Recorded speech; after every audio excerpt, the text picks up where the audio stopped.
Good evening and welcome to the Top 25 Rundown presented by the Sportscast. Today is July 5th, 2023. If you haven't yet, please subscribe on all your channels YouTube, Twitter, Twitch.tv, and Apple Podcasts. If you are on Apple Podcasts, please leave a rating and review. It'll help us out tremendously. We are also on DAB Digital Radio. You can listen to us on your smart speaker, play Sportscast, visit us on the sportscast.net. Also follow us on Twitter at the Sportscast1 and check out our app, the Sportscast, in the iOS App Store. Hello, my name is Alan West. Welcome to the Top 25 Rundown. And happy belated 4th of July to everybody. Today we're going to go over some recruiting, also about how the NCAA is talking about cutting the transfer portal, some recruiting, and also the punishments for athletes who gamble while in college. We may have one or two other things we talk about. Bob Alvis will be joining us a little later on. But number one, the NCAA Division I Council proposes cutting the portal window in half. This is off of ESPN from 28. They want to change the transfer period windows from 60 days down to 30. They they open the portal right after the college football playoff teams, which is from December 4th, and it's open for 45 days, whereas they have another transfer window right after the spring games from April 15th to April 30th. Now, for winter sports, there's a 60-day window as well, and there's a 45-day window for spring sports. The transfer windows, they're having to try to limit the time frame athletes can hear from school to school, and undergrads must put their name in there in the portal during that time to be granted immediate eligibility at their next school of choice. They don't have to transfer then, but as long as their name is entered before then, they'll be able to go to their next school and play without having to sit in the year. 2,224 Division I football players entered the portal during the winter and 1,373 entered in the spring. That indicates it's the most student athletes to enter the portal since beginning at the transfer window.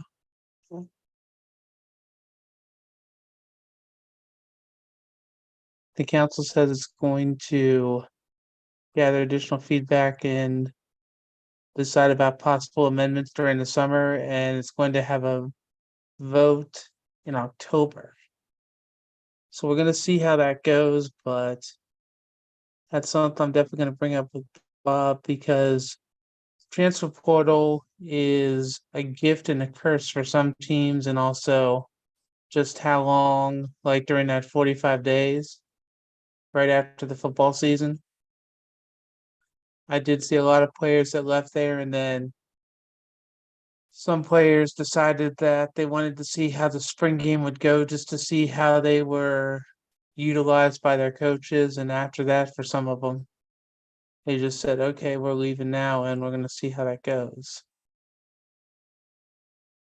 I'm very curious to see how this is going to end up later on, but it's just another thing that they're going to have to work on besides the NIL for everybody. Also on ESPN, I see the NCAA updates punishments for athletes who violate gambling rules. They amended their penalties, increasing leniency and in some cases basing punishments on the amount wagered. They ratified guidelines for reinstating student athletes who violate sports betting.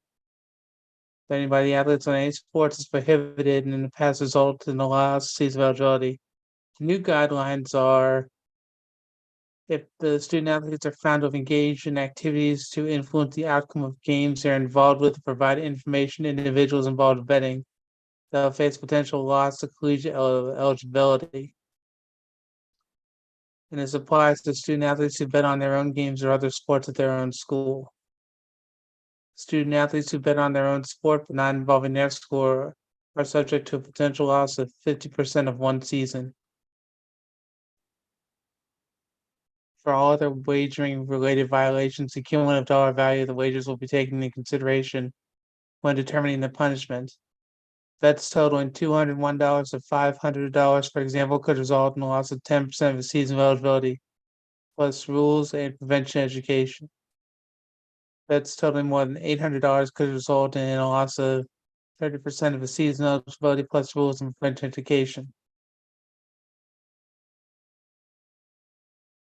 These new guidelines modernize penalties for college athletes at a time when sports wagering has been legalized in dozens of states and is easily accessible nationwide with online betting platforms.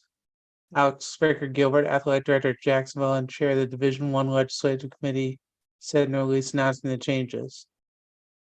While sports wagering by college athletes is still a concern, particularly as we remain committed to preserving the integrity of competition in college sports, consideration of mitigating factors is appropriate as staff prescribe penalties for young people who have made mistakes in this space. 38 states, the District of Columbia, and Puerto Rico have passed sports betting legislation in the past 5 years. As it spread around the nation, there's been an uptick in scandals involving collegiate athletes and coaches. In May, more than 40 student athletes at the University of Iowa and Iowa State were found to have violated sports betting rules. And Alabama baseball coach Brad Bohannon was fired in May after being linked to suspicious betting activity on a Crimson Tide game against LSU in late April. So they're saying that if the player bets on his team for a game that he's going to be playing, or if they have helped others for betting, they could lose their entire career. Which I think that's going to be a double-edged sword, because with the NIL and athletes being able to make money off themselves for the different promotions they're getting, when you're saying something like that, I'm curious to see how it's going to end up. That, and then how they're saying that student athletes can bet on their own sport, but as long as they don't bet on their own school, they'll only lose half a year. Now, for me, I'm an Ohio State fan, and being an Ohio State fan, when Terrell Pryor and Jim was the starting quarterback and Jim Tressel was the coach, they had the pay for play scandal where they would sell off their farm that they would get for beating Michigan. Whereas now, if they did that, it still wouldn't, for what it's saying here, hypothetically, if it was more than $800, they would only lose 30% of the season of eligibility. Whereas if it was $201 to $500, it'd only be 10% of the season of eligibility. I believe Pryor went to the draft, and DeVere Posey, he got suspended for 4 games. So if this happened when they were there, they would have just had a slap on the wrist. Everything else would have been fine for them. It wouldn't have even phased them at all. I'm wondering what's going to end up with college sports with how this is coming up, because this is going to be something that is going to change a lot of things, and especially like it says, you have 38 states, the District of Columbia and Puerto Rico all engaged in allowing sports betting, and coming up with the college football playoff in 2 years going from 4 teams to 12, the amount of betting we're going to see for that in college football is definitely going to rise. It's not going to equal as much as the NCAA March Madness bracket challenge, but I'm very curious to see uptick that's going to come from it.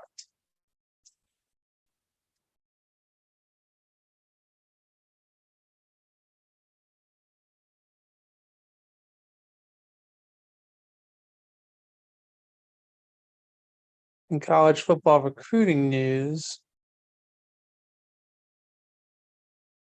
when you're looking at the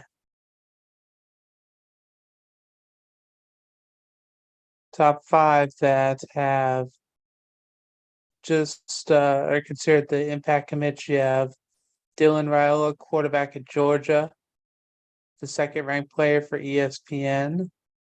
You have Julian Sayin, quarterback at Alabama, the number 3 ranked player. You have DJ Legway, quarterback for Florida. He's ranked number 18 on the ESPN 300.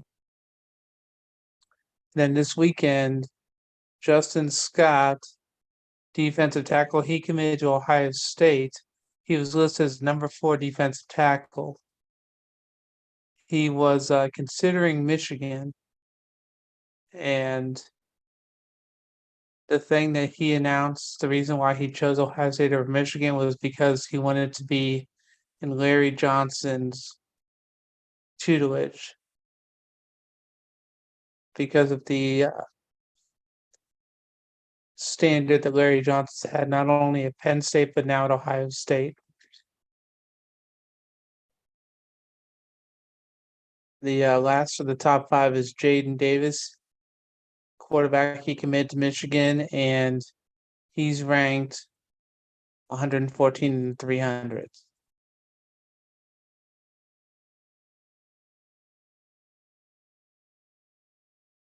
On ESPN, it also has the latest 5 sleeper commits.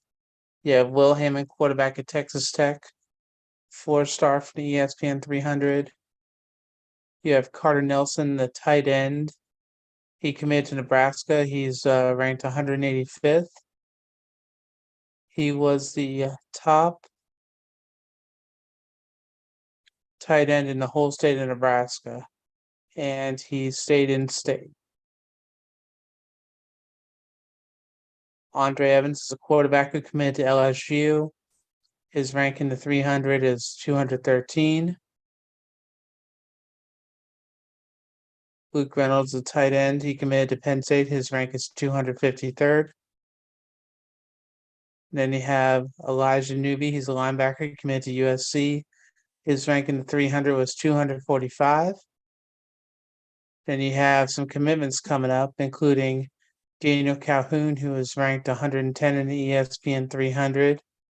You have Elijah Russing, defensive end. He's ranked number 20. You have Nick Marsh, who's a wideout. His rank is 167. You have Aaron Hampton, who is basically an athlete.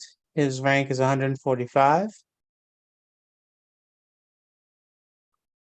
And you have Nyla Daniels, who's an offensive tackle. His rank is 154th. So we're going to see how those players choose and what impact each of their decision will make, depending on the situation.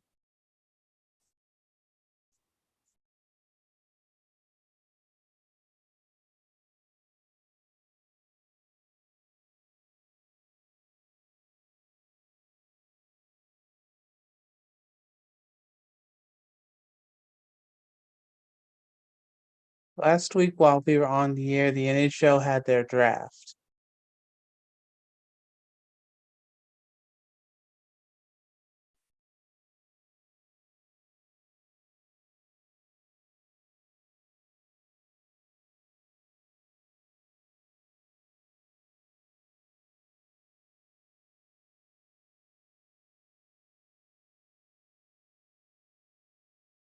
And Connor Bedard was the number 1 pick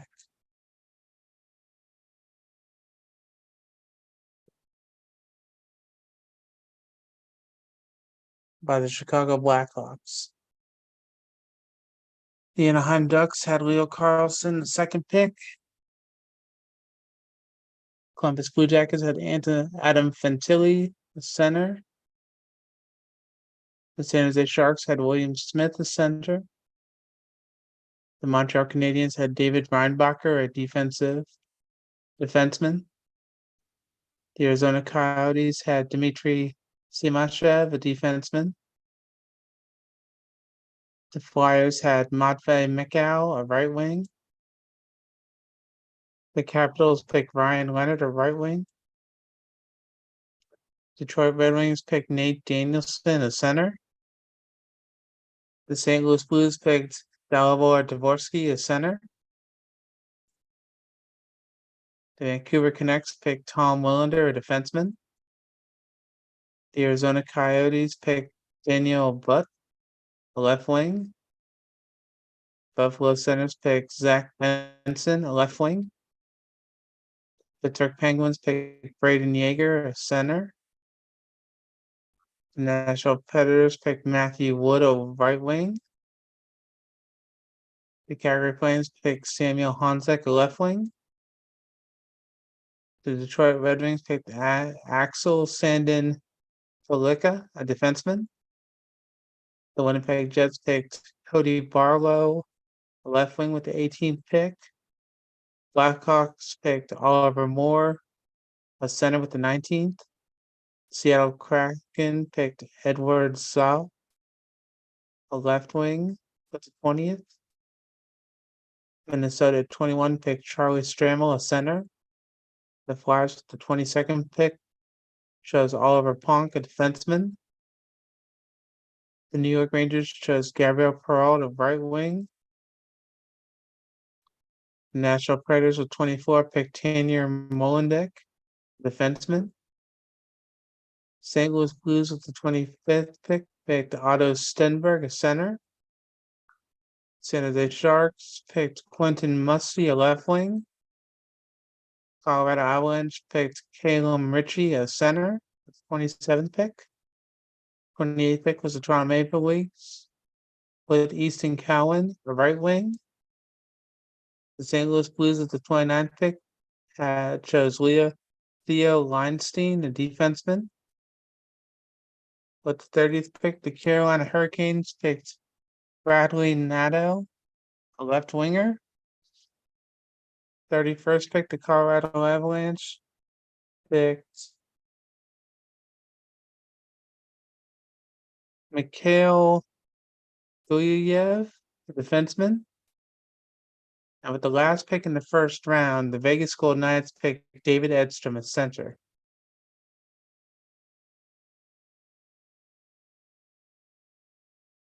Altogether, 224 players were picked.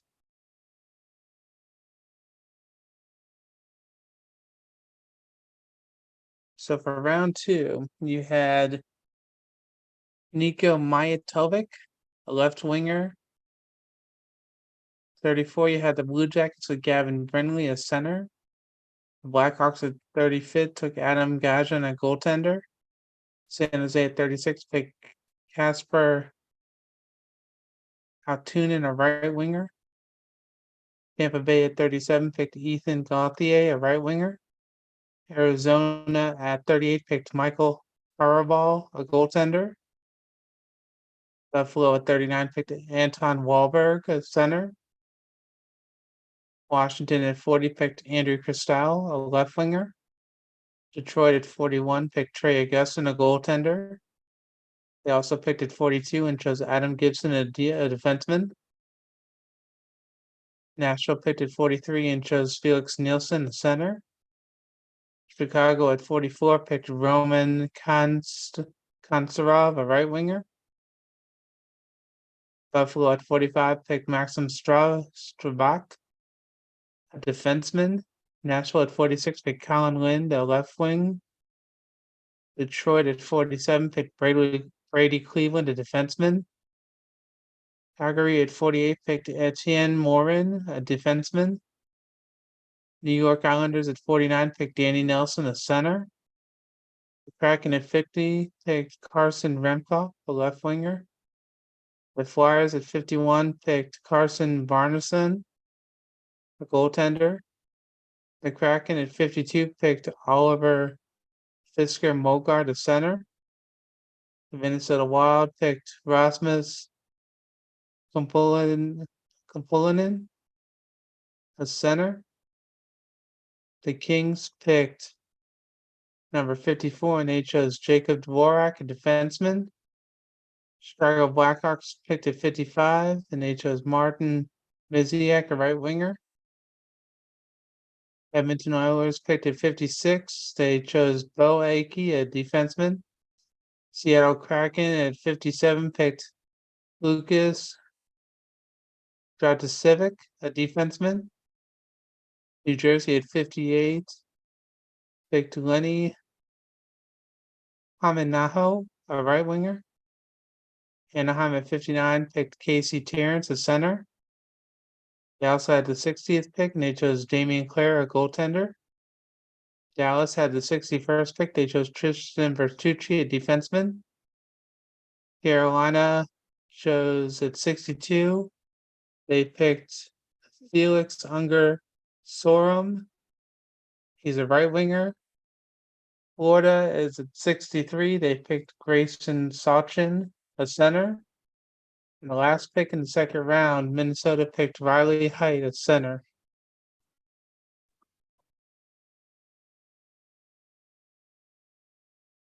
Alrighty, I am now joined by the man, the myth, the legend, Bob Alvis. How we doing, sir?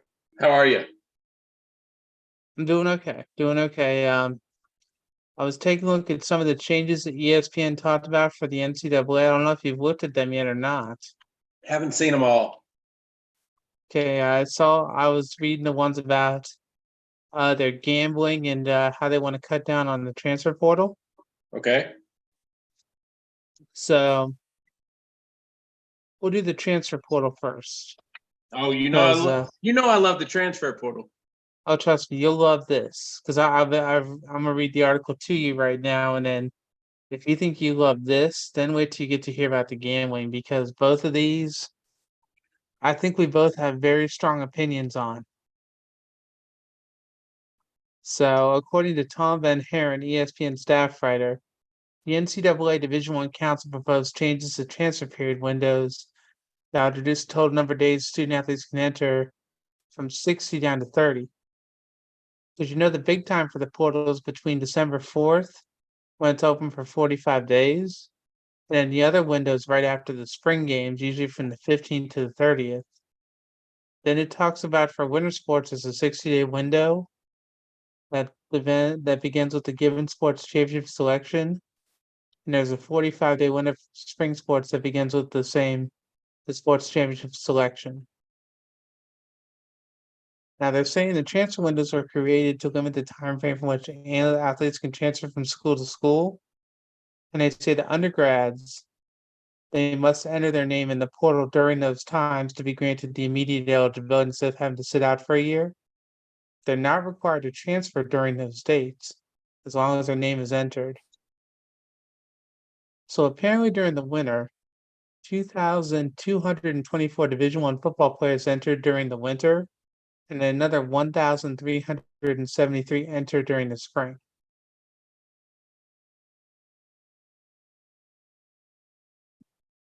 All right, Bob, you have the floor. Let's hear it. I perusing the article as we speak too. Unfortunately, I think that the transfer portal was handled so poorly at the beginning. You now have to figure out ways to fix it on the fly. Anything you do, it's going to be almost you didn't do it fast enough. Situations like that. So with that being said, I guess some proposals are better than no proposals, but at the end of the day, what's this doing? My thing is probably not much. Well, think about it. The way the transfers used to be before, you'd have to sit out for a year, which wasn't a bad thing. But the thing is, when we had COVID and everyone got the extra year of eligibility, I'm not saying that's bad. I'm not saying that at all. But once that happened, and then they switched to the transfer portal on the NIL, you just saw how it literally exploded. And then how we just read there, almost 4,000 football players transferred between the winter and the spring. Now, I understand that there are more players than that total, but when you're transferring that much, you're hoping you're going to be able to have a starting position wherever you're going. But even if you're making that much of a transfer, I still think it's a little dangerous because it's like JT Daniels. He was at USC, then he went to Georgia, then he went to West Virginia. I forget where he ended up now, but every place he's gone, he tried to be the starting quarterback. And for a while that worked, or he got injured. And then the person who was the backup took over, and for him, instead of wanting to learn behind the backup, he left. Whereas you've seen other players that they've waited their turn or they've had competition. Unfortunately, they lost and they left. But with how the transfer portal is now, it's basically, what are you going to do for me now? Why should I stay? That's how it feels like to me. What about you, sir? I don't know. I mean, I'm not trying to play off, and not be smart here or anything like that. But at the end of the day, what is the transfer portal doing? And, I mean, I'm not trying to put words in your mouth, but what I'm hearing you say is people like JT and others, it's not good to hop from school to school. Mhm. Am I getting your message right? That's close enough. I mean, I'll give you another example. Tate Martell. He went to Ohio State. He went to Miami. Now I think he went back to UNLV, but he basically has given up football now. Whereas when he was in high school, he was, I believe, a two-time Gatorade Player of the Year. Right. But because he had to wait behind quarterbacks at Ohio State, he said, forget it, and went to Miami, where he was quarterback for a little bit, then became a wide receiver. And when that didn't work, then he left. Well, I'm not against position changes at Well, I all. mean, I'm not hearing you say that either. no, I'm not against position changes. I mean, depending on the position, sometimes a position change can make your career go from possible chance to go to the league to, okay, now you're going to be not only in the league, you're going to be starting. Yep. I mean, you could look at different players who have switched positions, and it's played out to where it's been a career-defining move and how they've been successful in the NFL. Well, and not just that, but I would argue that there are people that should have switched positions that did not switch positions. And because of that, I don't want to say they suffered, but they should have switched positions. Now, again, I'll be honest with you. As much as I deal with sports Mhm. and as much as you've dealt with sports, I'm not an athlete. So I can't say that I have played the game to where I know the game on that level. However, we're not asking me about that right now. Nope. From my personal opinion, I Mhm. think the transfer portal is a reflection of society. And I basically think society tells us if you don't like where you are, you don't like your situation, make a change. I mean, is That's that the true. right thing to do? I mean, I don't think we were parented that way. I don't think we will parent that way. Now I'm not saying like, if it's a bad situation, like if you're being mistreated, if you're being hazed, this or that, yeah, then Mhm. maybe time to leave. Even from an academic standpoint, I know I'm the one that doesn't really hype up academics that much, but even from an academic standpoint, let's say that, school is just not going well for you, your major is not working out, things like that. I'm not saying Mhm. there's never a bad reason to transfer, but Mhm. what bothers me is not just on the Division 1 level, but below, and especially like more of like I've seen it even in Division 3, where people are Mhm. transferring from one Division 3 school to another Division 3 school. the chances of you becoming a professional athlete, and has one of my friends said he's going to make money one day by playing a game, it's slimmer, not impossible, but slimmer. So at the end of the day, what are you transferring for? I mean, if you're a Division I athlete, are you transferring just to keep your name in relevance? Are you transferring so you can play? I mean, NILs make it a little bit different now because everybody's getting paid now. Or I shouldn't say that, but more people are getting paid now. You have the opportunity to get paid now to where you didn't have it before. Correct. So yeah, ultimately though, I think the transfer portal is basically saying, if you don't like where you are, go. And how many times, even in professional sports, and I know this is not a professional sports podcast because we have other people that do that on the sportscast, but from a professional sports level, how many times do you hear a player say, I want to be traded? Where do you want to be traded to? Somewhere where I can win, somewhere where I can win a championship. I mean, I just think it's a horrible example to set to our kids that are below college and at probably the high school level. And, I mean, even if you're setting that example for a kid at a high school level who's never going to play a sport, I mean, what are you telling him? If you don't like your job, quit, go somewhere else? I mean, you can't always do that. Yeah, no, and for that article, it did say that they're going to gather additional feedback and offer possible amendments this summer for a vote during the October meeting. Now, that was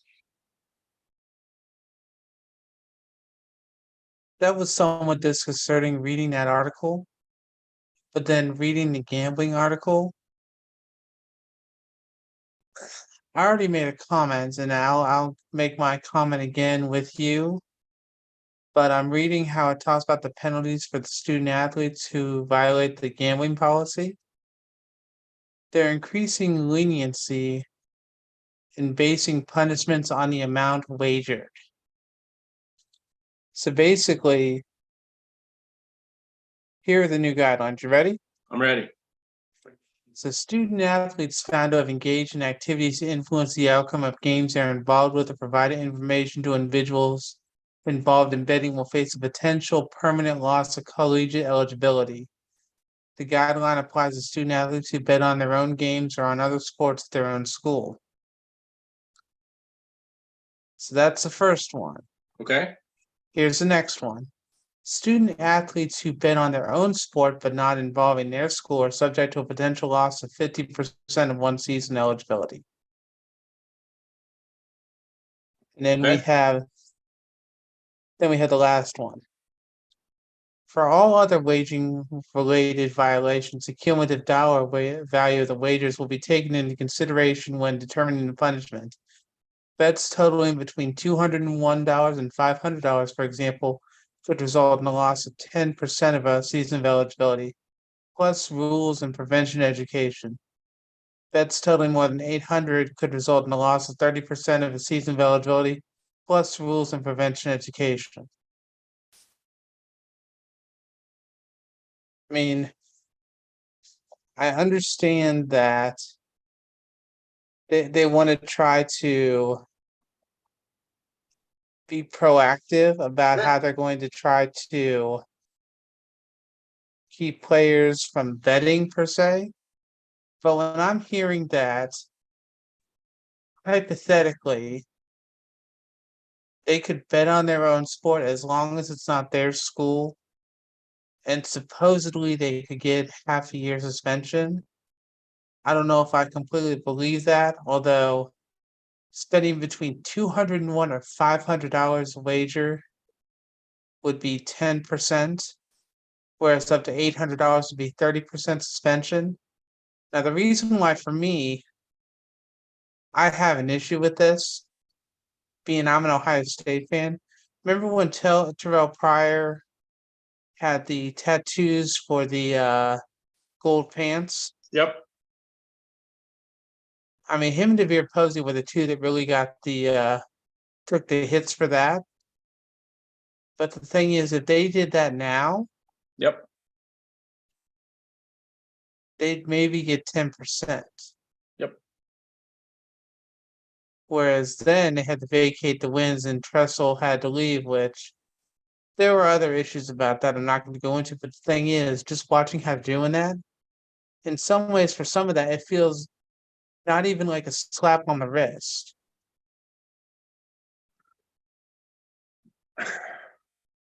I mean, you know, it's tough because we can't go back and play revisionist history. I get where you're coming from with that. I do. And if it was my team, I'd be, hot about it too. Other people have gotten, penalties in the past, not per se for this one, but yeah, the Terrell Pryor thing I think is a little silly. Then I think it's a little silly now. At the end of the day, I have a pretty simple one for this gambling. Just don't do it. None. Zero. And I know that I've had friends that work in college athletics and they can't play in a NCAA tournament pool or a fantasy league that has zero to do with their division even. Like, zero to do with their, this is not insider trading in the stock market. I mean, if somebody watched, like, let's say that you worked at, I'm just going to throw out an example. Let's say you worked at Virginia and you're, the sports information director for the basketball team. So you've seen Duke play twice. I mean, unless you have a copy of the Duke playbook, how are you much more of an expert than anybody else? Because you saw him play twice. I could say I saw him play twice too. I saw him twice on TV. So like, I think from that point of view, I think it's kind of ridiculous that people can't do stuff like that. But if you give, somebody an inch, they want a yard. So just to make it easy, I almost say, no, none of it. I hate to be that way because it sounds like I'm being the killjoy, like, or not me necessarily, but, like people want to be the killjoy. People want to be, the ruler of the world of sport XYZ.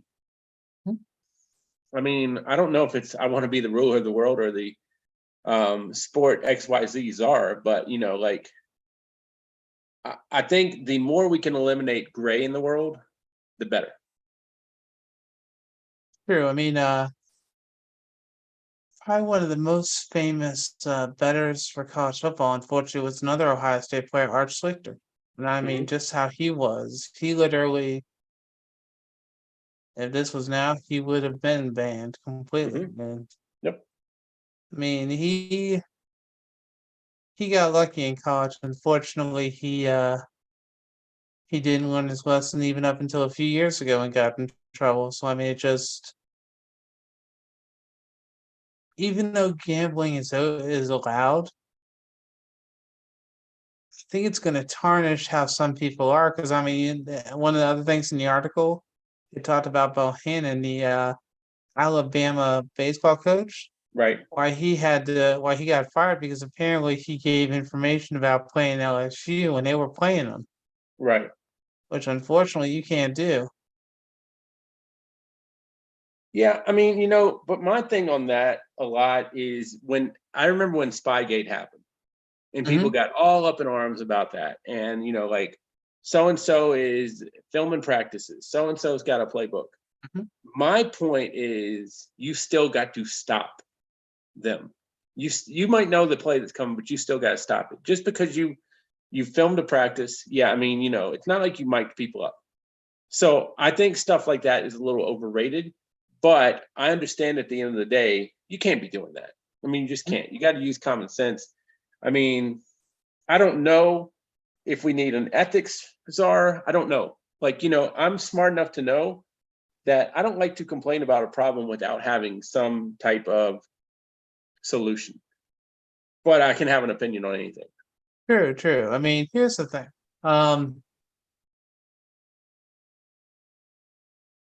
With how this is, hypothetically, I would blame Dr. Emmett. Because when he took over after Miles Brand died, he did not focus on trying to make sure that things were going to be taken care of, like how Miles Brand did, because when Miles Brand was the head, Hmm. you did not do anything stupid because he would come down on you like a bad habit immediately. Right.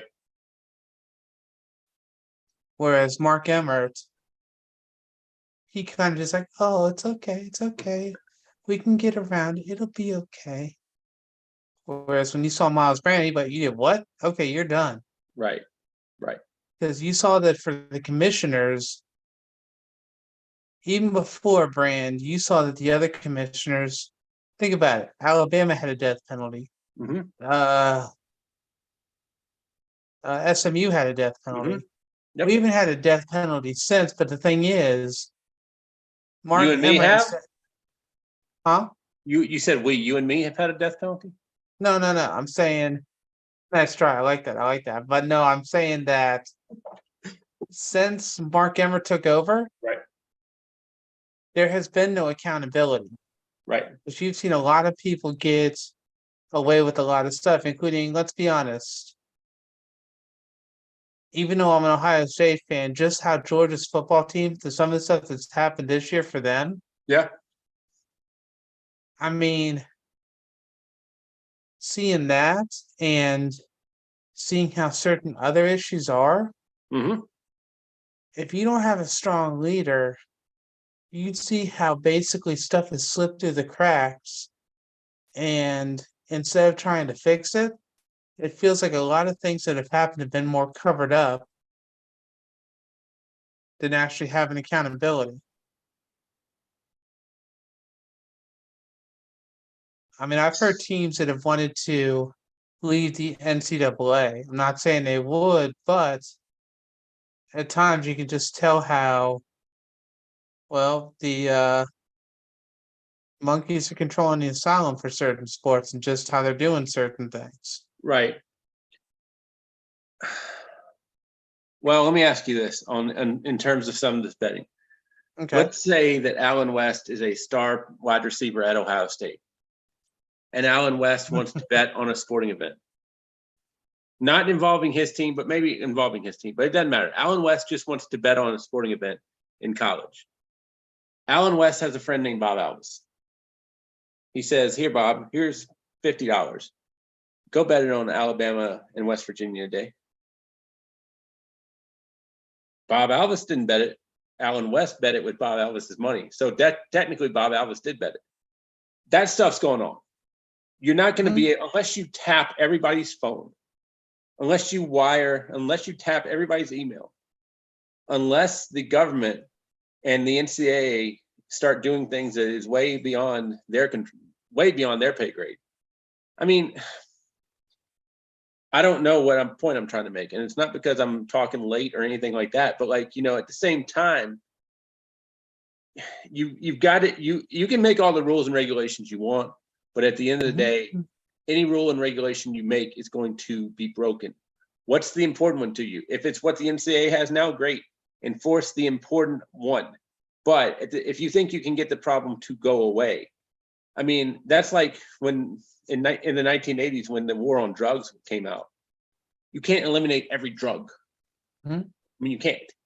So if you're the NCAA, like you said, like when you were reading the article, if that's what you want to eliminate, people from betting on their sport or their team or XYZ, come down hard on them. Bring down the hammer. But I'm not saying allow them to. I mean, you can always because you're not allowing something just because you're not encouraging it. Does that make sense where I'm going?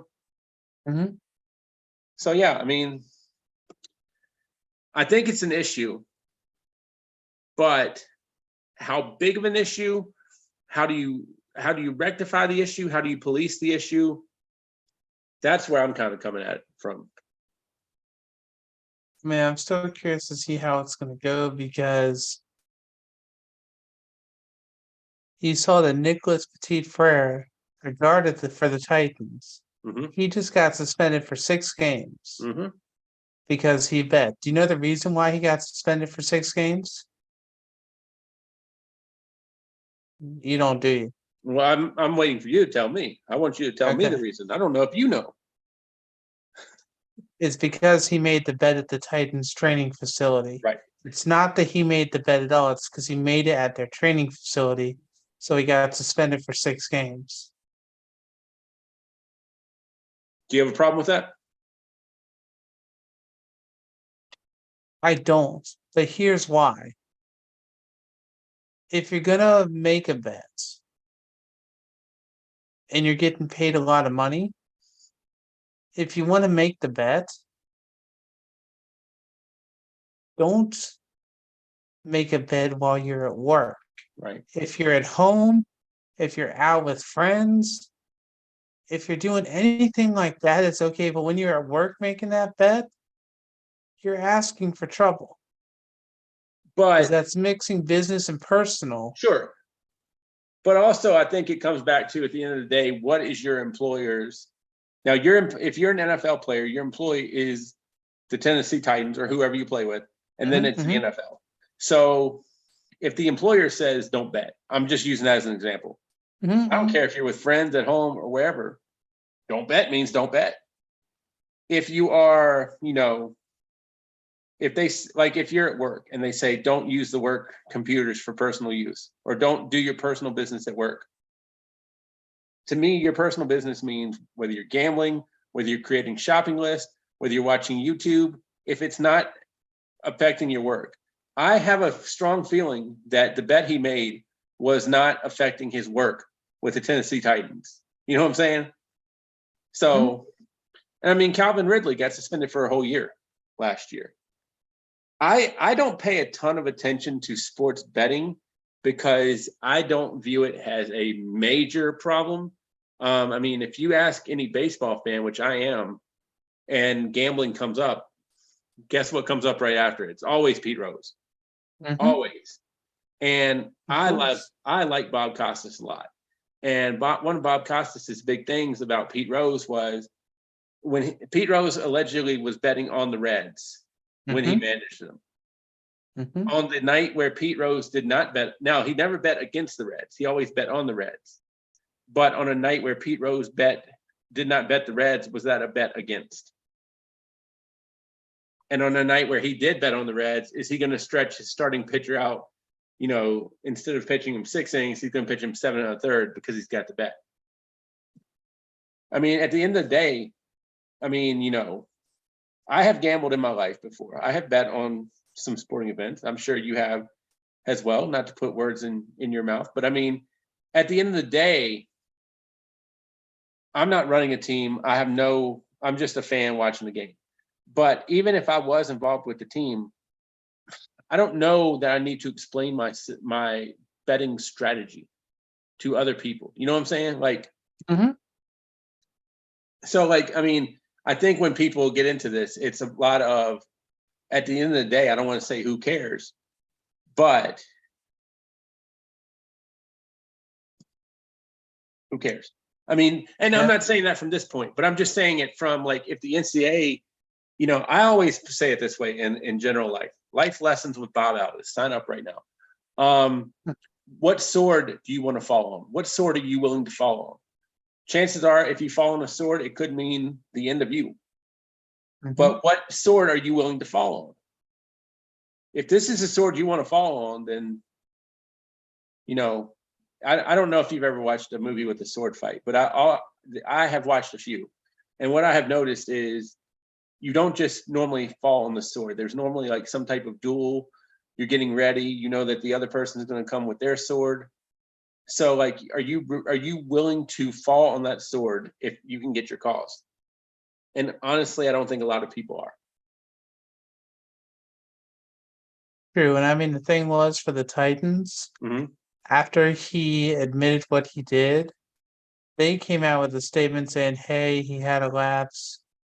We look forward to when he comes back and how he's going to do well. Whereas some teams, like the Lions, when they had some of their players that got in trouble, they just released them. I mean, the only person, one of the few players they kept who got in trouble for betting was Jameson Williams. I think he's out the first 6 games of the year or something because of it. And I mean, it just, you see who some people they didn't mean to do it and they did it, whereas others they basically just flaunted it, and when they got caught, they're like, "Oh, he caught me. Oh crap! Now I'm in trouble."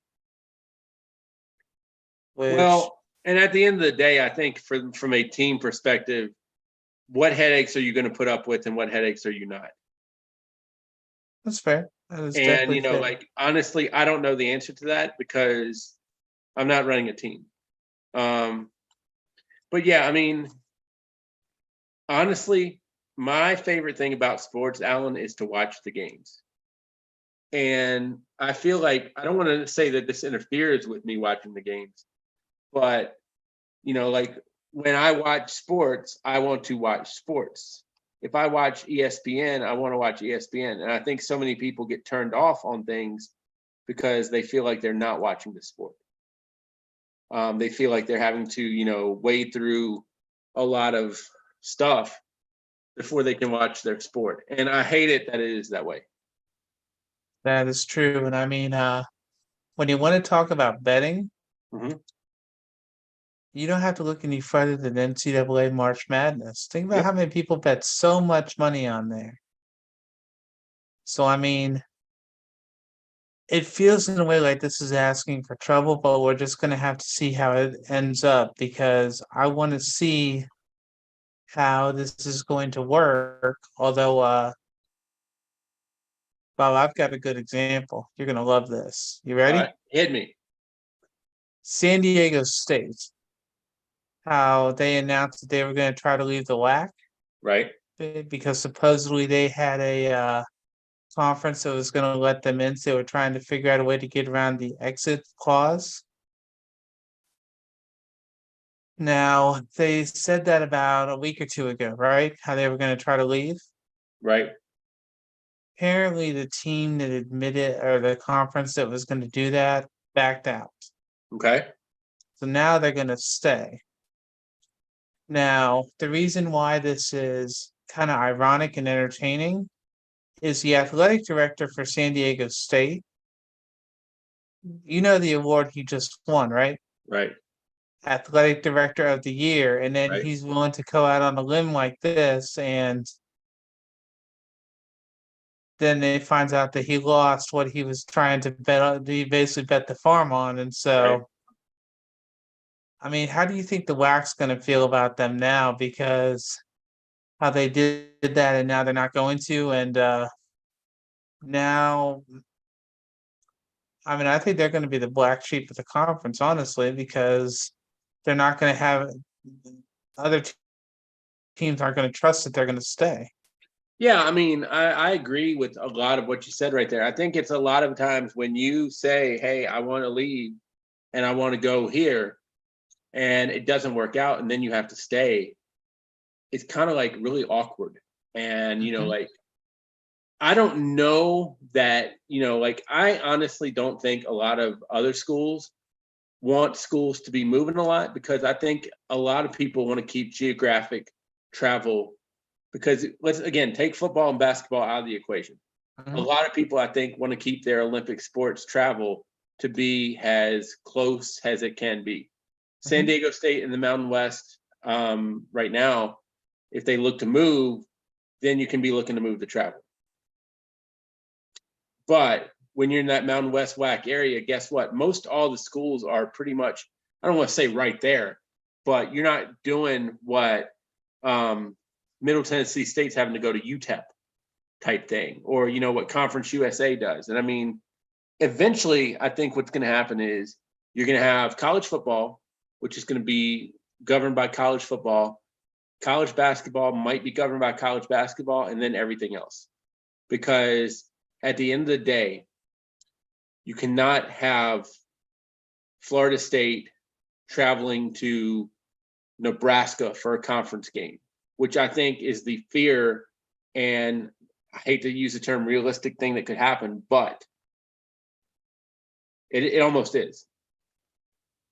Yeah, another time you and me have to try to do our leagues we're going to think Mhm. about for the different schools. So Yep.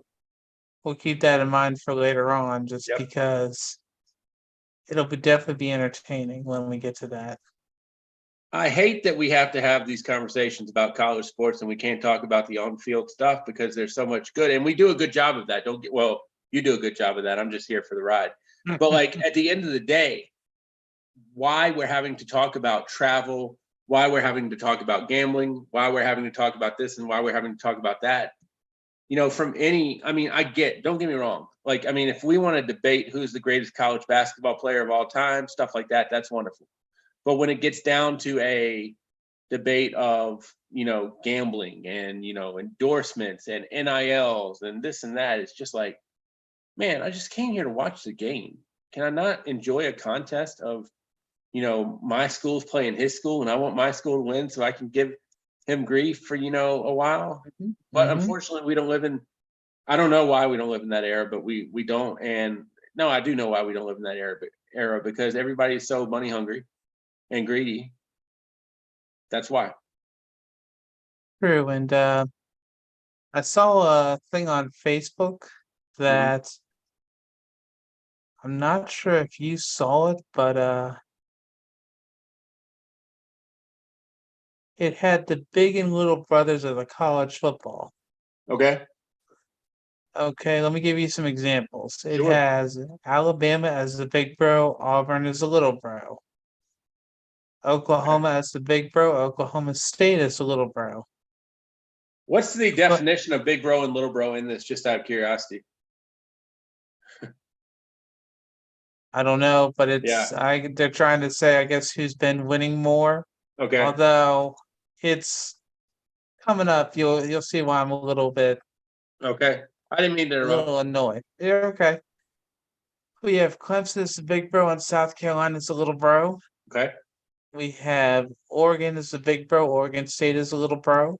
Okay. We have Alabama as the big bro, Tennessee as the little bro. We have Michigan as the big bro, Michigan State as the little bro. Okay. We have Georgia as the big bro, Florida as the little bro.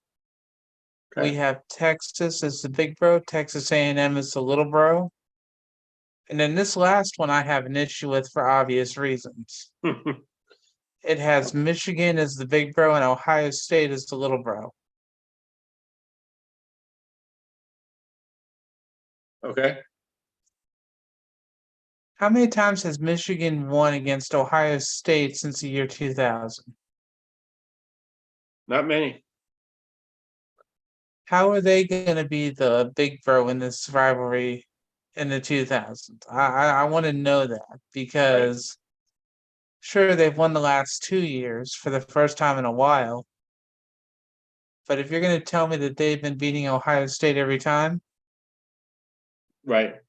I will fight to the death on that one. So when I saw that, I was like, all right, I want to know whatever this guy is enjoying so I can try some of it to make sure I don't do what he's doing. Right. Yeah. I mean,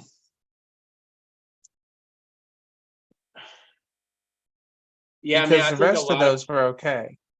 well, I mean, we could probably argue any of those. And I mean, the people from, you know, I mean, Georgia is probably the ultimate big bro right now, Correct. just because of their winning. Correct. Um, the one that popped out to me is Oklahoma State and Oklahoma. Mm-hmm. I mean, like, I get Oklahoma on a national scale has been more, maybe more. I don't know if more competitive is the right word I want to use, but they've been solid. I mean, they've been going to some national championship games. They've been going here. They've been going there. But I mean, it seems like to me that Oklahoma State has beaten them a lot late in the season. And, and on the years where Oklahoma only has one or two losses, one of those losses is to Oklahoma State. So not always, but even going back to 2021, Oklahoma lost 2 games, and one of them was to Oklahoma State 37-33. Oklahoma was 10th ranked team in the country. Oklahoma State was 7th. Now, I get if we keep going back, we're going to see, some some Oklahoma beatdowns of Oklahoma State, but like, I don't know, to me, just to throw out that Oklahoma State's a little bro. I mean, yeah, Oklahoma has always been a big fish, but I don't know. I think a lot of this, Alan, is to get your blood pressure up by saying that Michigan is the big bro and Ohio State's the little bro. I think that's to get your blood pressure going. I think whoever wrote this Facebook thing probably did it for that reason. But like, I mean, a lot of Facebook things, a lot of Twitter things, which you wouldn't know about, but a lot of these social media things, it's to get debate going. I mean, it's to get those things going. But like at the end of the day, I mean, I don't know where you get the big bro, little bro stuff from. Is it wins and losses? Is it recruits? Is it money? Is it recognition at the end of the year? Is it the draft? I mean, I don't know. I mean, I think Justin Fields is doing pretty good. And, like, I mean, if you, and I know I'm going to be a fool when I say this, but I mean, like, you don't find a lot of Michigan quarterbacks lately. I know that Brady guy was pretty good, but you don't find like a lot of Michigan quarterbacks lately that have been as productive as maybe a Fields. Or heck, even Terrell Pryor got his cup of coffee. Troy Smith got his cup of coffee. Where'd they go? Ohio State. So yeah, I don't think I understand the big brother, little brother that this Facebook poster was posting. Like, I mean, don't get me wrong, I can go on Facebook and Twitter and get some stuff going too. But like, what's the, I mean, and we could probably debate each one of those, and I'll bet you we could come out with both sides of the coin. And at the end of the day, I don't think we're going to see, I'm not going to call like, Virginia Tech. I mean, everybody would call Virginia Tech big bro because they've owned the rivalry. They went to the national championship in football in the early 2000s. Definitely have been, Virginia hasn't been that far, but I don't know. I don't know that I would call Virginia Tech big bro in that case, but everybody else is going to. Maybe I'll get that argument started at some point. Who's big bro and who's little bro, Virginia Tech or UVA? Yeah, no, there definitely a few ways you could go with that. Absolutely. Right. I mean, we'll definitely see how it is. And also, if Michigan is considered the big bro, they lost their number 4 defensive tackle that was rated in the ESPNU 300. He chose Ohio State over Michigan because of our defensive line coach, Larry Johnson. Do you have a problem with Michigan big bro and Michigan State little bro? No. What I don't think I heard you. Did you mention Penn State in that whole article? Nope, they didn't even do one for Penn State, surprisingly. I mean, because I mean, if I was listening correctly, outside of Michigan and Ohio State, well, I'm thinking Georgia, but most of these are like Alabama, Auburn, Oklahoma State, Michigan State. Can't remember the other. Oregon State. Oregon State. Florida, Georgia. Well, that's Alabama, Tennessee. 2 different states. Clemson, South Carolina. Same state. So you see where I'm going here. A lot of this is like, not to me, big bro, little bro, but who's the dominant team in the state. And I mean, you'd be a fool to say South Carolina is the dominant team in the state of South Carolina right now. You'd be a fool to say Auburn's the dominant team in the state of Alabama right now. Do I think that's going to change? Not in the next 2 to 3 years. But I mean, could it change at some point? Sure. I mean, at some point, go look at the history records. Alabama had a point to where they were down. Very much so. And you could probably at that point say Auburn was big bro, Alabama was little bro. But like, at the end of the day, I don't know what we're doing with, other than you and me to argue about it and to debate it. But like, I don't know. I mean, it's like you point out, I think you made a great example when you talked about Michigan's decommit and committing to Ohio State for Larry Johnson, the defensive line coach. I mean, I could argue in big bro, little bro, kind of based on where the recruits want to go. I mean, because I don't know. I'd have to really dig this one in a little bit, but like when you're choosing Texas, Oklahoma, which I think would have been a good big bro, little bro. I didn't hear you mention that one. That would have been another one, but yeah, like they left a lot of these off here. I mean, Alabama, LSU is better than Alabama and Tennessee, in my opinion. or you could even do the LA rivalry, USC and UCLA. Yep. That would have been another good one. It would make more sense in Oregon State.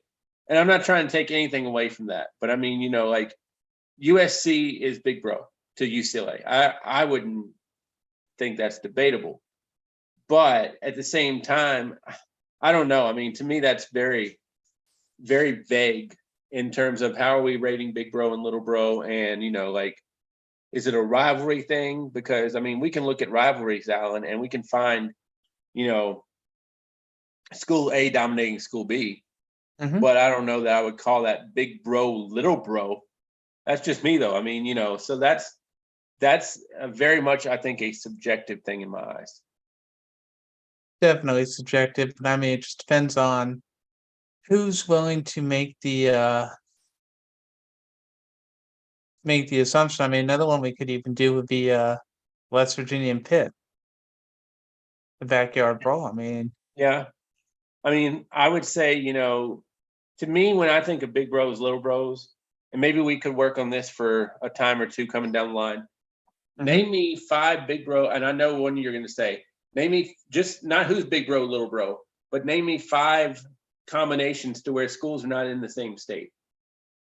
I mean, I think Ohio State, Michigan's one. We could do that. I You think could Texas, do, Oklahoma is 2. yeah, you could do that. Bama, LSU is probably 3 up there for me. Okay, that's another good one. It's funny because one team that we didn't mention too, and I don't know who their bro is. Who's Notre Dame's bro? I would say Notre Dame's bro, probably USC. That's what I think too. But I mean, like it's interesting. I would almost like to do more of a family tree of who is whose bro, as opposed to big bro, little bro, because I don't call state things bros because it's like forced family at that point. Not an arranged marriage, but close. And outside of when we get outside of that, I mean, like I said, Oklahoma, Texas, I think is a great one. Red River shootout every year is a big deal. They talk about it. Michigan, Ohio State, the game. It's at last week of the season. Everybody talks about it. With all due respect, and I'll get the people riled up on this one. Nobody cares enough about the West Coast to say USC Oregon or USC Washington or something like that, just because. I would say Oregon, Washington. But at the same time, how many people outside of to the east of the Mississippi really care? Well, I mean, it could be worse. You could try to say that for Hawaii and any team. Absolutely. I mean, it could be a lot worse. I mean, when College Game Day travels, I think it was maybe about 3 or 4 years ago, they traveled to Utah for Washington and Utah. I mean, that almost feels like we got to make a forced trip out to a Pac-12. Well, I mean, think about how this last year they did, I believe, Kansas and TCU. Right. So that was a good one. That was actually a good one. Right. Well, and I'm not Kansas saying had been undefeated at the time, so I'm not saying they're not good ones when I say Washington and Utah. And sometimes I always say you go to the best game that week. Unfortunately, that could mean you're going to the SEC 12 times, but that's just kind of the way the coin falls sometimes. But they're always going to pick a game to where there is conference significance. And Washington, when Chris Peterson was coaching them, I think it was the year they went to the playoff when they were like the 4th seed, play Utah. So, I mean, I want to identify bros at some point. I want to identify these family members because, like I said, I don't think you can identify state schools as bros because it's like I'm going to see my cousin. Where do they live? Down the street. I mean, like that's just my opinion.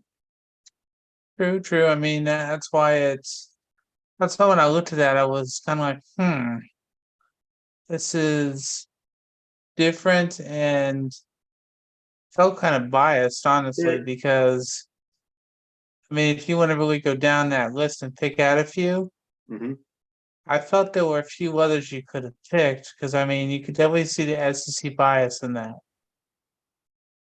I don't understand how Alabama and Tennessee made that list. I really don't. I mean, that's why I say for SEC bias because that was the one that made me scratch my head too. I mean, it's like they just wanted to fill in two more SEC schools. I mean, like you said, Alabama and LSU, I could see a lot easier than that. Well, I mean, Tennessee beat Alabama this year, Mm-hmm.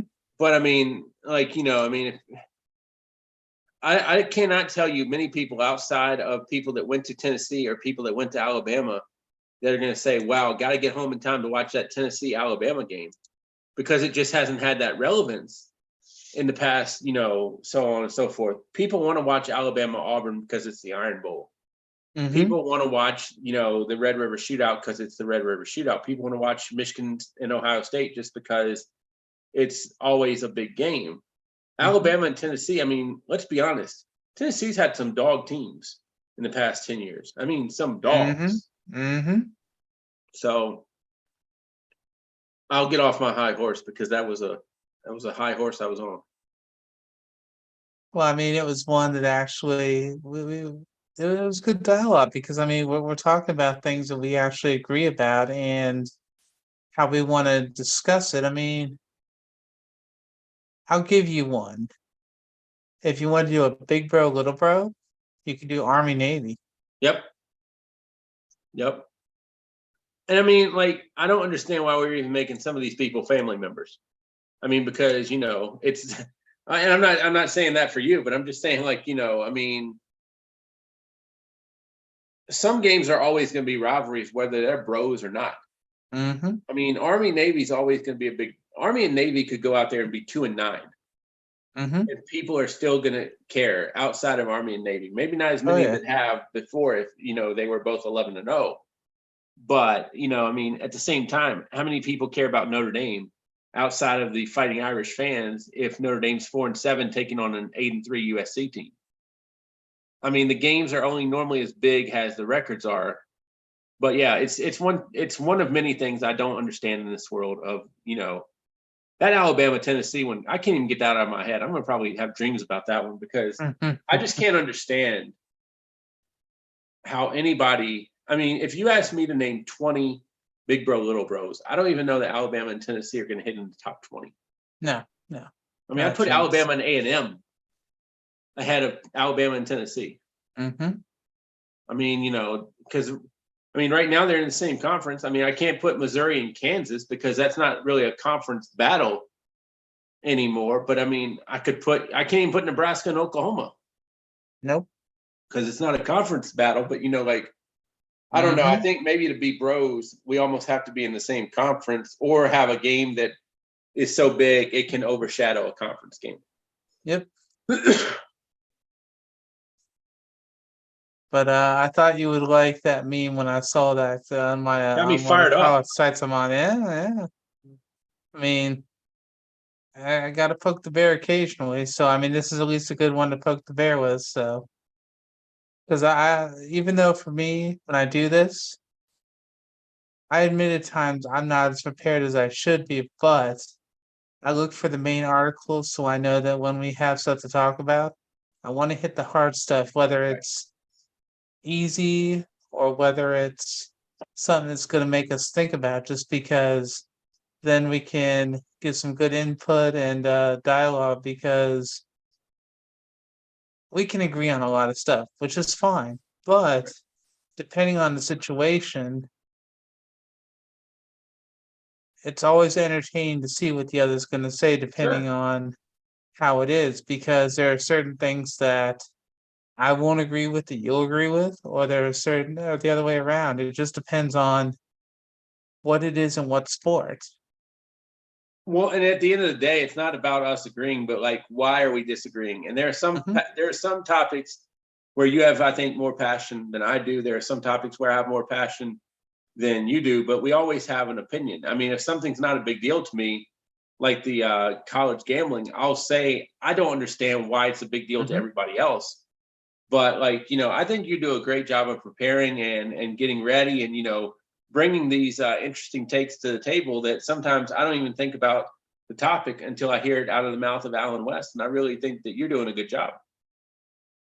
I mean, I'm trying to learn since I've been following your footsteps, sir. So I mean, thing It, is, we'll get you some different shoes to follow. I wouldn't go that far yet. The main thing is though, it's trying to figure out how we're gonna set things up. Right. Maybe next week we'll try to go through some of those college basketball rankings Right. or like how I went through for those players who stayed and who left. Maybe hit Right. another conference or two for that. Okay. I know we've got a few recruits that are gonna announce their next school that's coming out. Right. They're gonna make their choices. And I'm curious to see what else the NCAA is going to try to submit for the public to see about, just because it's either going to be good or it's going to be something to laugh at and just be like, or in the words of John McEnroe, are you serious Right. now? Right. There's another word we could put there. We're just going to leave that word out there. We don't need to use Leave that. that word to Johnny Mac. Exactly. That's why one of the greatest tennis players ever. And I mean, he's known for his spits as well as how he played. Yep. So now, is there anything else you can really think of that we haven't tried to get now besides Um, checking on things? Not really. Not really. I mean, I think college sports is kind of like at its slow point right now because there's nothing going on. Football is gonna ramp up here pretty soon. Mhm. But yeah, I think we've hit a lot of good and pertinent topics today. I love that big bro, little bro thing. I'm still trying to figure out how Alabama and Tennessee match up, but I loved it otherwise. And now, I do want to make one more statement before we get off here. Now, we do focus on sports, which is very important. And we did just have the 4th of July, which hopefully you and your family got to have some fun and enjoy the fireworks and burger and hot dog, how everyone does on the 4th. For me, I don't watch the fireworks, but that's my personal opinion. And I appreciate the holiday, but unfortunately, my grandfather died on the 4th. So that's why, for me, as much as I appreciate the holiday, that's about as far as it goes. Right. This weekend, there were a lot of shootings that happened, unfortunately. That's Yep. one thing that's been an issue here in America. Yep. And unfortunately, I know somebody who had the unfortunate reality of losing their father, uncle, and dog, Oh wow. which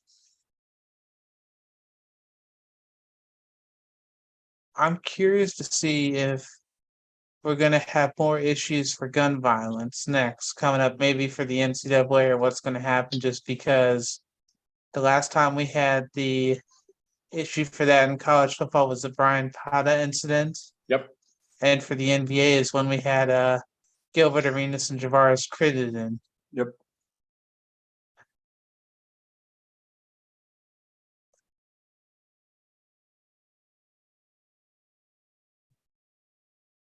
I worry that's what's going to be next that we're going to talk about, just because as much as we want to try to focus on different things that Mhm. happen,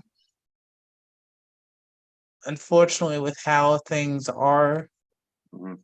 I'm waiting to see if we find out about a player that unfortunately loses their lives before the season starts. Hope Just not. because, so do I. Just because I was looking at the news when I got home from work. And did you ever watch the cartoon movie Mulan? I did not. Okay. Well, maybe your children have seen it once or Mhm. twice. Unfortunately, the person who voiced Mulan, Mhm. she's no longer with us. Okay. And it's just stuff like that where you're hearing about different issues like that. Mm-hmm. We focus on college sports, but issues like that with the nation, Yep. it makes us worry about when we're going to be able to watch games. And think about how Michigan State had the incident, and they had to have been in sports about 4 days, 5 days. Yep. I'm just wondering if that's going to be the new normal, which is going to be an issue for everybody. Yeah, I mean, it's definitely a tough one to come out with. And, at the end of the day, I mean, I think we often ask why. And that's a great question to have. Um, yeah, I mean, I don't have the answers to that one at all. I just look at it as how can we prevent, how can we as an individual, I mean, just help society, help maybe Mhm. people not want to go that direction, people not wanting to commit that violence. And I don't know the answer to that one either. I think that just comes with personal choice, and sometimes people don't make the right personal choices. Yeah, it kind of reminds me of the one movie where the game stands tall, Yep. which is about the De La Salle football team. Yep. Don't know if you saw that movie or not, but good movie. Yeah, it's on my list. I don't get to be a big movie watcher just because my attention span, time frame, and ability to stay awake for 2 hours sometimes if I get comfortable. I mean, I remember my daughters laughed at me because we went to a movie and I just shut my eyes for a few minutes, and 2 minutes can turn into 10. And if you miss 10 minutes of a movie sometimes, that can be a big 10 minutes. And we don't always Mhm. have that DVR or that button where we can rewind and go back and watch. Yep, then you have to wait till you can rent the movie to see the 10 minutes you lost. I do understand about that. I've made the mistake of going into a movie theater and being a little bit too bundled up and starting to watch the movie and my eyes closed and I wake up and it's the credits at the end. I'm like, oh. And I'll give you a fun fact about me. Maybe it's not fun. I don't believe in watching a movie on network TV or cable TV for the first time just because I don't know where it's going to be edited. So I prefer to go the Netflix route or the Pluto route or the Tubi route just because that way I at least know I'm kind of getting the full movie, so to speak, as Okay. opposed to editing. So yeah, it's not that I want to hear bad words. It's not that I want to see people get their head blown off and roll down the street. I just want to see the whole movie. And sometimes, like you said, I mean, it's almost like a network. And I get where a network can't show everything, but like you know, it's a case to where like they made the decision to go to the bathroom for me, and I never left my couch because of them editing that 5 minutes out of the movie. And I get it. I do. I totally get it 100%. But I want to see the movie just because some people can take a part out of a movie, and yeah, I mean you can miss a big part just because of 5 minutes taken out. Mhm. That is true. I can So, agree, and I've lived that dream a few times myself. hmm. That and when I did go to school at Liberty, I don't know if you knew this, but you could get certain movies that were R-rated, and you could buy them from there, and they would edit things out so that you could watch them, and it would be approved. True Well, story. that's kind of like watching a movie on a network TV, and Liberty made the decision of when you're going to the bathroom. Mhm. Exactly, exactly. That being said, I think we've about hit everything. Now, if someone did make the mistake of trying to get a hold of you, how would they do so? I would go through the Twitter route, the Sports Buffet on Twitter. That is TheSportsBuffet. I normally post all my links to my interviews, whether they're through my Podbean site or whether they're videoed or whether they're on YouTube, and I do it that way. You can find me on Facebook, the Sports Buffet Podcast. If you message me through one of those routes, normally I will message you back unless you just look like a hack. not a hack like a individual hack, but like if you look like a person who's just a spammer, why would you be watching this podcast? But it probably won't contact you back if you're a spammer either. That's true. That's true. For me, I do need to get on your podcast at some point, so Yeah, we're gonna work on that. So, we will. but if you're gonna try to find me, I do have my Twitter, Alan F West. I am gonna post on there at some point. I mean, me and Bob, we have a, long running joke about that, so that way give Bob a little extra laughs. I rarely post, but when I do, usually you'll see me post on Facebook, and then it'll transfer over to Instagram. Both of those are alan.west.46. And let's see. By the way, if you're holding your breath for Alan post on Twitter, you may be deceased in a few weeks, if not a few days. I'm looking at posting there soon. I've been debating what to post, so just because I want to make sure I make it count. Sure. Wish I had a And dime for every time I heard that one. you'd only have about $1, sir. A dollar can carry me a little bit in this world.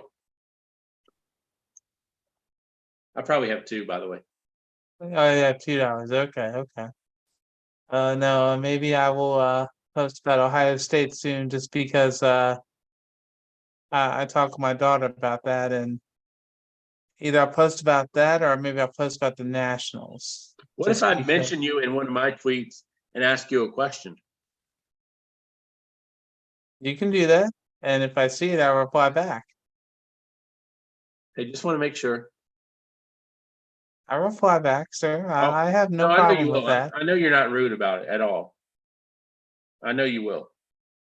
So I mean, depending on the situation, depending on the question, we'll see how that goes. Okay. But other than that, what we'll do next week, like we said, we'll talk about those. And why don't we start kind of putting the seeds down if we're going to do if college football is going to get to be two conferences, or what I was listening to on a podcast this week. What if there are three power conferences in college football? Okay.